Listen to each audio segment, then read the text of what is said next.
ته نن اوس وایې چې ما سره قوت نشته لعنت دې په داسې زندګي وي نه غواړو داسې زندګي نه غواړو د کافر په خلاف جنګېږم د دې په خاطر جنګېږم چې مړ شمه چې د حالت په سترګو نه ګورم حافظ صدیقي ستا خور ده ستا د وطن لور ده دغه پاکستان کې دغه خبیثانو ونیوله ورونو بربنډه یې کړه بربنډه یې امریکې ته په لاس باندې ورکړه امریکې ورونو د 7 کالو پورې هغه ملګري چې په باګرام جیل نه راخلاص شوي دي هغه وایي چې قسم په خدای موږ په سترګو باندې لیدله چې بربنډه به یې په دې کوڅه کې ګرځوله یو بل طرف ته به یې بوله او کله چې به یې لیټرین ته بوله جامې به یې ته نویستلې لیټرین ته به یې بوله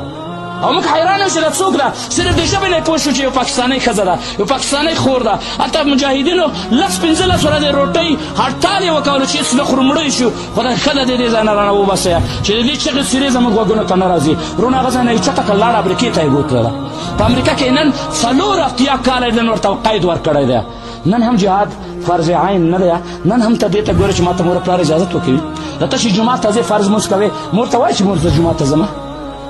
د فرق ولې کوو خو جهاد هم در باندې فرض عین ده مونځ هم در باندې فرض عین دی په مانځه کې ته دا فرق کوې چې په هغې کې ته دا فرق کوې چې تا سره قوت شته او که نه شته